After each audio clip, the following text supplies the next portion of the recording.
Hey guys, welcome back to my channel. My name's Jessica Ward King, also known as the StigmaCrusher, and here in this channel we deal with issues of mental health and mental illness from my twin perspectives as a person with lived experience of bipolar 2 disorder, as well as a person with a PhD in experimental psychology.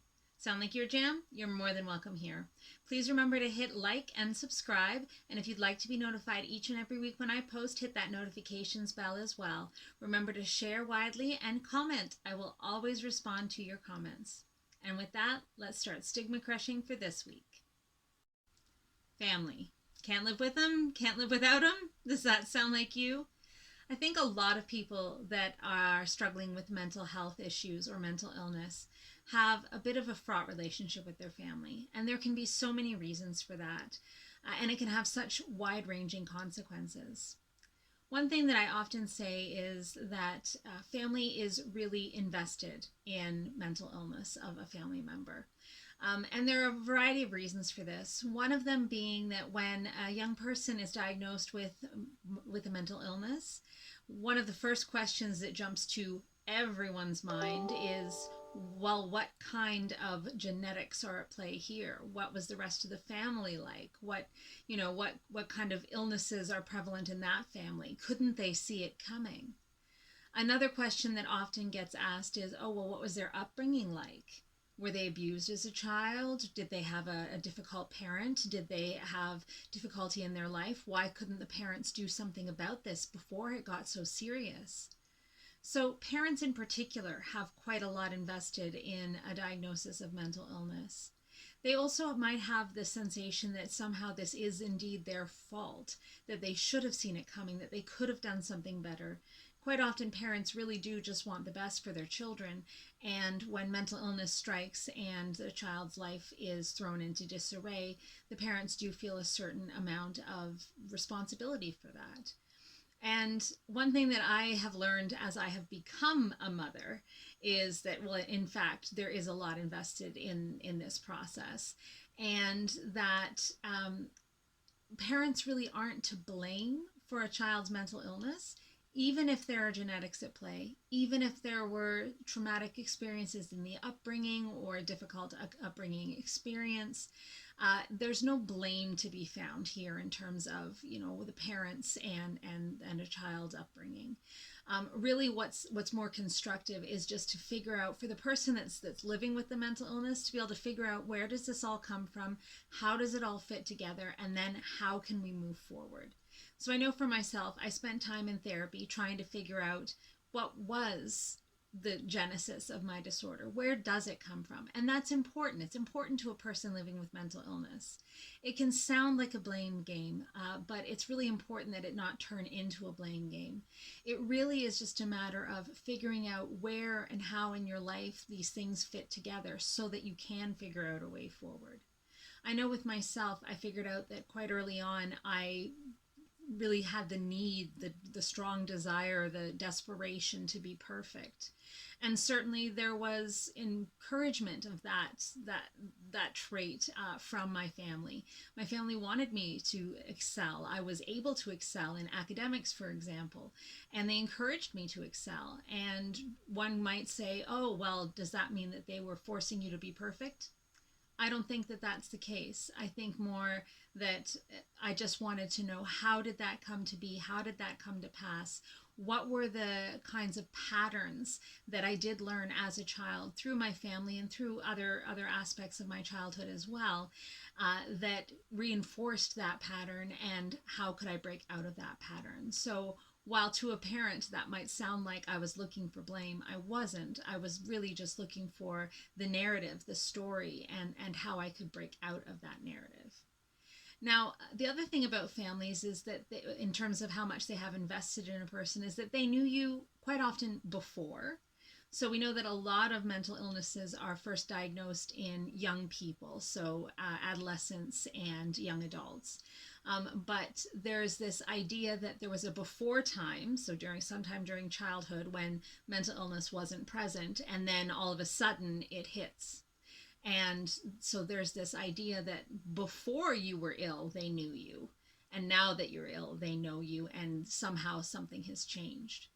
Now, what we do know is that probably precursors to mental illness appeared in childhood, that they don't just wait until all of a sudden they strike in adolescence or young adulthood. But there does seem to be usually some kind of point of demarcation, some kind of crisis that happens where a mental health diagnosis is forced to appear at some point during youth. And so there can be this sense that, well, before that crisis point, there was one version of this person, and then after that crisis point, there's this other version that has mental illness. It's probably not the case, but it certainly can seem like that sometimes. And so you have family that has hopes and dreams and visions for how your life is going to go. They have, your patterns of behavior that they see before you are diagnosed.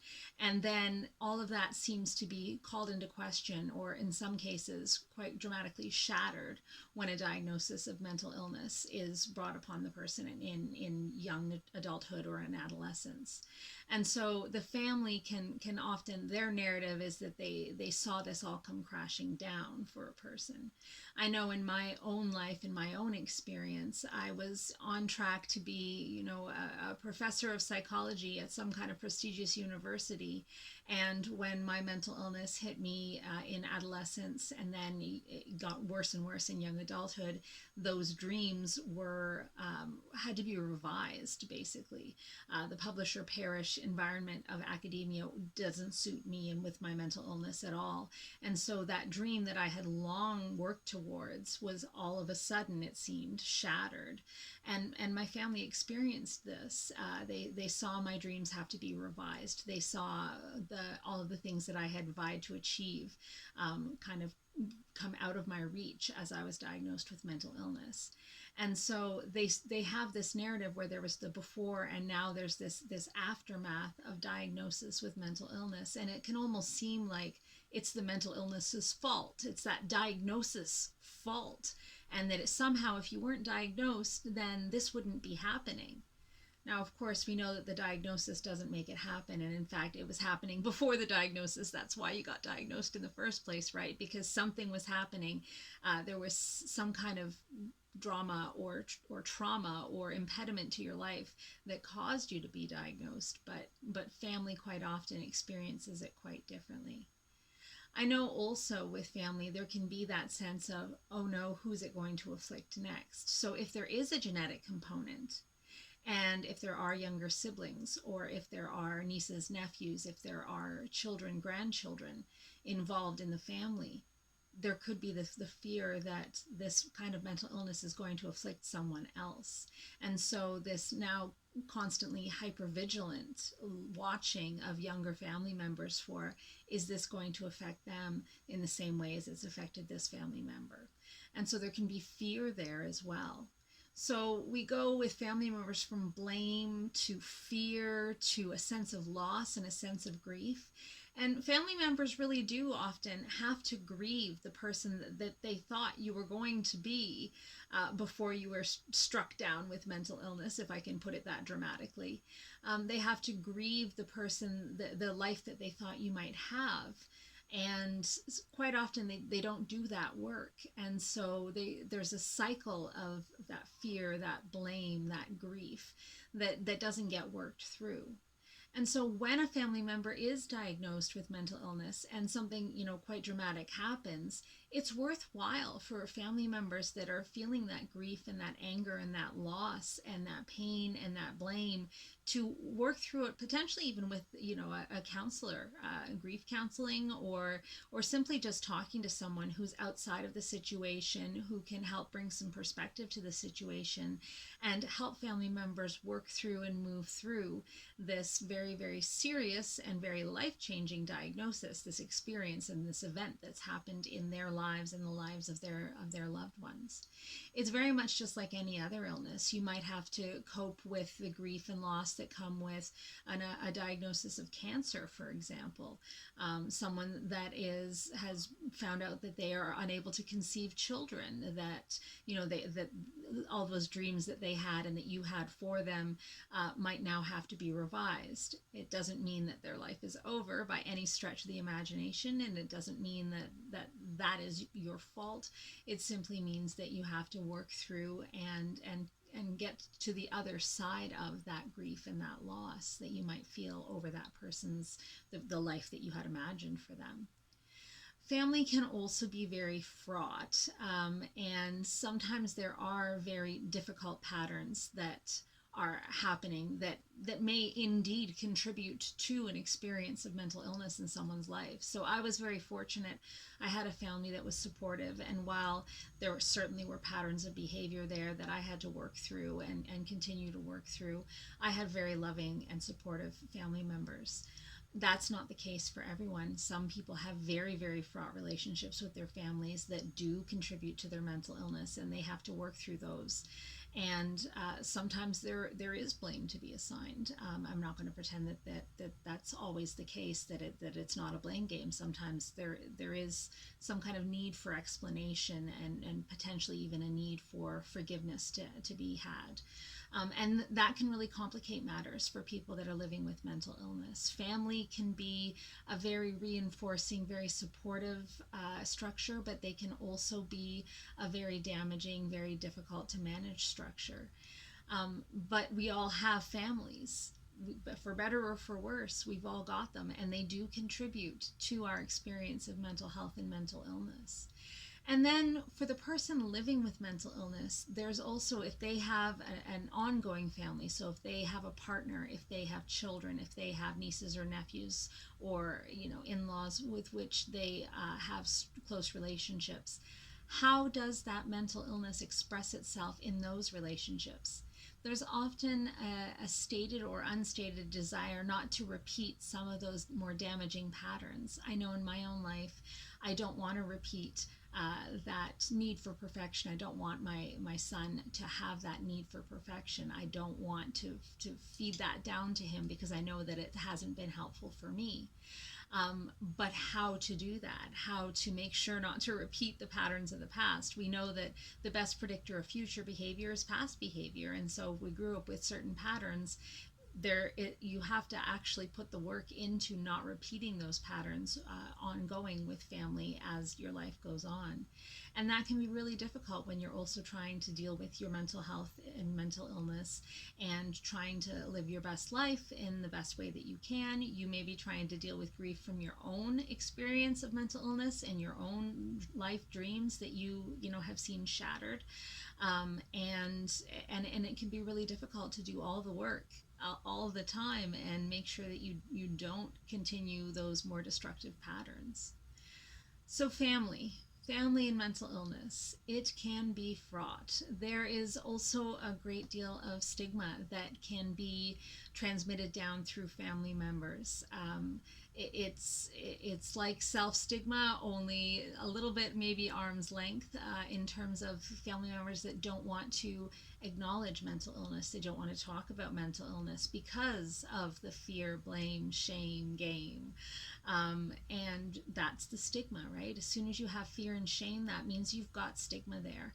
And quite often that stigma is transmitted down through family members who are afraid of the effects of mental health and mental illness on themselves, on their family members, on their whole family unit.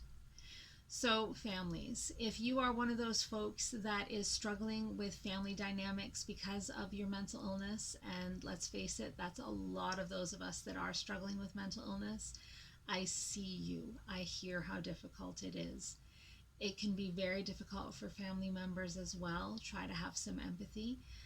But remember that you also have a lot of people who are supporting you, friends, you have professionals, potentially a counselor, a psychologist, psychiatrist, your doctor. You have a variety of people who are supporting you. And sometimes family aren't the people that are going to support you through your mental illness.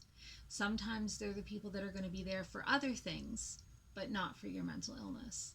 And that's okay. Not everybody is equipped to deal with a family member's mental illness.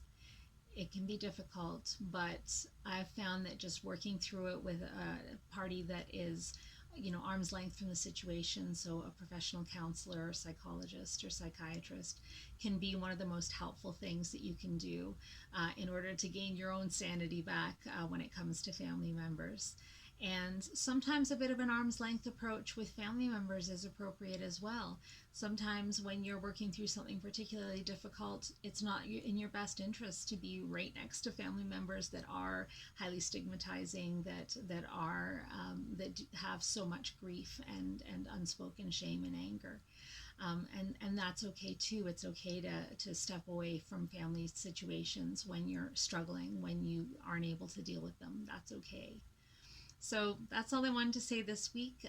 Families, am I right? And I will see you in my next one. Take care, everyone.